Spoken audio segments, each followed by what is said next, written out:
de faveur. Alléluia. Rassasié de faveur. Rassasié de faveur.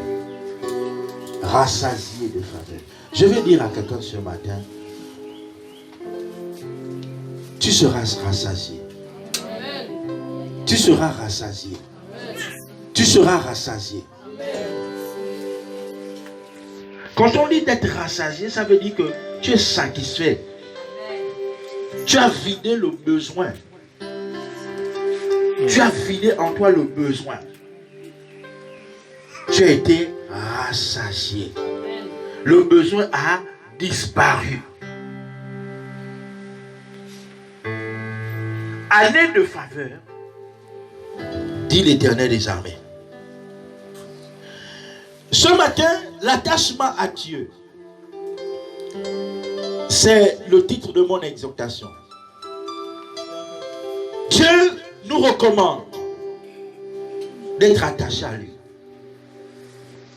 Il dit, attache-toi donc à Dieu et tu auras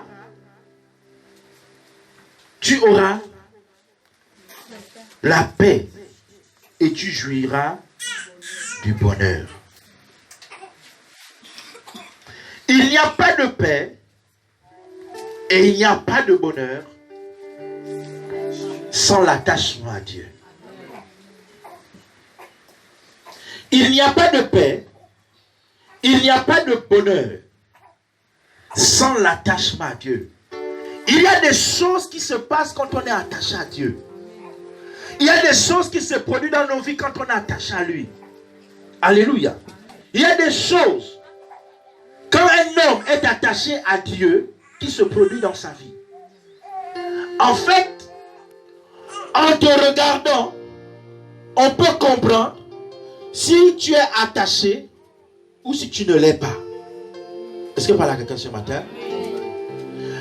L'attachement à Dieu a été non seulement annoncé dans le livre de Job, mais aussi l'attachement à Dieu a été annoncé à nouveau dans le livre de Jean, le chapitre 15. Ça veut dire que depuis toujours, Dieu a toujours voulu que chacun d'entre nous soyons attachés à lui. Et il conditionne notre paix et notre bonheur par notre capacité à être attaché à lui. Quand un homme est attaché à quelqu'un, son attention est tournée vers cette personne. Tout ce que la personne doit faire, il le fait pour la personne et avec la personne. Si je suis attaché à quelqu'un, on me verra avec cette personne. Et on me verra parler du bien de cette personne. Est-ce que par là quelqu'un ce matin? L'attachement à quelqu'un nous transforme. Mieux encore, quand on est attaché à Dieu, ça change notre perception de vie. Et Dieu, en retour, nous procure la paix et le bonheur. Dans le texte, il a dit, attache-toi donc à Dieu et tu auras la paix, tu jouiras ainsi du bonheur. Reçois de sa bouche l'instruction. Quand on parle d'attachement, ça veut dire que c'est notre capacité à nous de pouvoir recevoir l'instruction.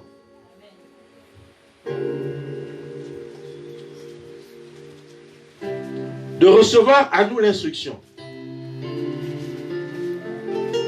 Alléluia.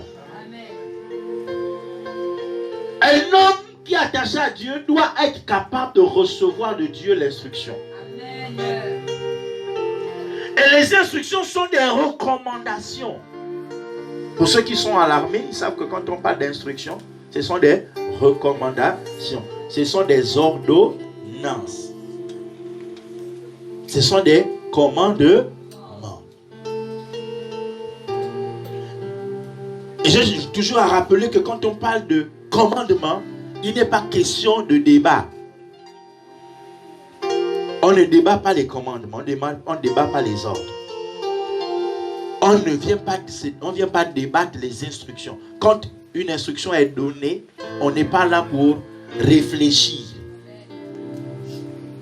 Est-ce que l'instruction que vous allez me donner, vous donnez là, c'est une bonne instruction ou pas? C'est pas ça. On se doit de recevoir l'instruction et de la mettre en exécution. C'est notre capacité à recevoir l'instruction et à la mettre en application qui va déterminer notre capacité à rentrer dans une vie de paix et une vie de bonheur. Reçois de sa bouche l'instruction et mets-les dans ton cœur.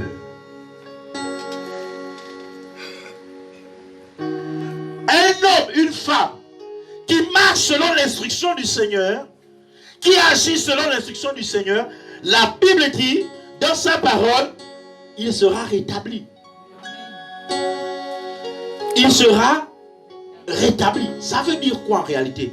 Ça veut dire que même si quelqu'un dans le monde de la sorcellerie a voulu te destituer de ta grâce, parce que tu aurais marché sur l'instruction de Dieu, Dieu va toujours te repositionner. Dieu va toujours te reclasser. Dieu va toujours te lever. Dieu va toujours te fixer quelque part. Est-ce que je parle à quelqu'un ce matin? C'est cela où la parole de Dieu nous dit que même s'ils nous font la guerre, ils ne pourront pas nous vaincre. Pourquoi? Parce que l'Éternel est avec toi. L'Éternel marche avec celui qui marche avec son instruction. L'Éternel agit avec celui qui agit avec son instruction. Si, et la Bible nous dit, Pierre revenait de la pêche, nuitamment il n'a rien trouvé. Sous l'instruction du Seigneur, il dit, Seigneur, sur ta parole, je vais jeter le filet. Il ne s'est pas appuyé sur ses expériences et sur ses savoirs. Beaucoup d'entre nous passons de côté parce que nous voulons nous appuyer sur nos expériences et sur notre savoir. Nous avons toujours l'impression de beaucoup connaître. Et quelquefois mieux connaître que les autres. Ou mieux connaître même que Dieu. Et on se dit que quand Dieu nous donne une instruction, on n'est pas sûr que l'instruction de Dieu là va nous amener quelque part. Donc il vaut mieux revoir.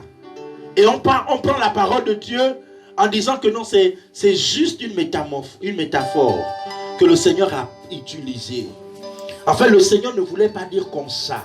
Le Seigneur voulait dire ce que nous pensons et non ce que Dieu pense.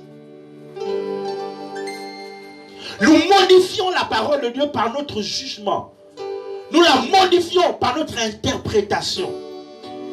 Or, la Bible dit, reçois les instructions. Reçois l'instruction. Mets-les dans ton cœur et tu seras rétabli. David a dit, je garde ta parole dans mon cœur. Dans quel but?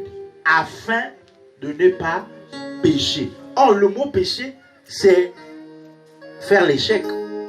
C'est pistis, qui veut dire rater le but, échequer. Pour que je n'échec pas, pour que je ne rate pas, pour que je n'échoue pas dans ce que je veux faire, je veux graver ta parole dans mon cœur. Je veux marcher selon l'instruction de ta parole, pour que je m'assure, en réalité, que je ne vais pas chavirer dans ma manière de faire. Beaucoup nous rentrons dans des relations. Beaucoup nous faisons même des business. Combien de personnes sont venues dire, le Seigneur m'a parlé, je vais faire une affaire.